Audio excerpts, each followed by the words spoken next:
Yeah, I love that because the reality is before I can be a successful, truly successful, impactful big L leader, it starts with being a little L leader. It starts with recognizing I stand on values, virtues, beliefs that should be additional to, not substitute the organization's values, beliefs, and or cultural stances. And what I mean by that is if we just want to be really, let's just be humans, right?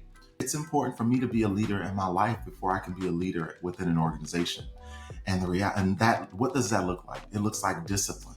It looks like being able to make sacrifices for the things that I say that I want in life. It means prioritizing and putting people first before me when it's more convenient for me to put me first. It means speaking up, standing up, and speaking out on things that really affect me, my family, my community, my workplace, and the world.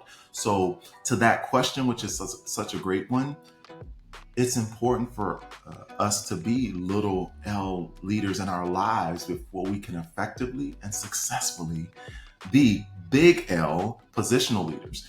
Now, that doesn't mean that people don't get into big L positional leadership without having the personal leadership qualities. We've seen that, right? We've seen where people were maybe promoted too soon, or maybe people were hired into a role because they were good as an individual performer that, oh, automatically you're going to be able to lead a team, right? Nothing could be farther from the truth. But the litmus test, I believe, for big L leadership is what if we ask questions in the interview process about, tell me about, in your personal life, what leadership looks like for you.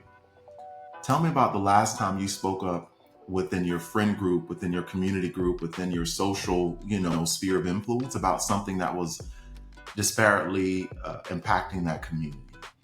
What if we tapped into what each individual was doing in their daily lives to live their little L selves that influenced and helped us to understand how they could thrive in a big L, right, leadership role? Personally, I didn't recognize the power of that. But then when I didn't recognize the power of little L leadership until I traced back. When did I first begin to live what I believe to be little L virtues, right?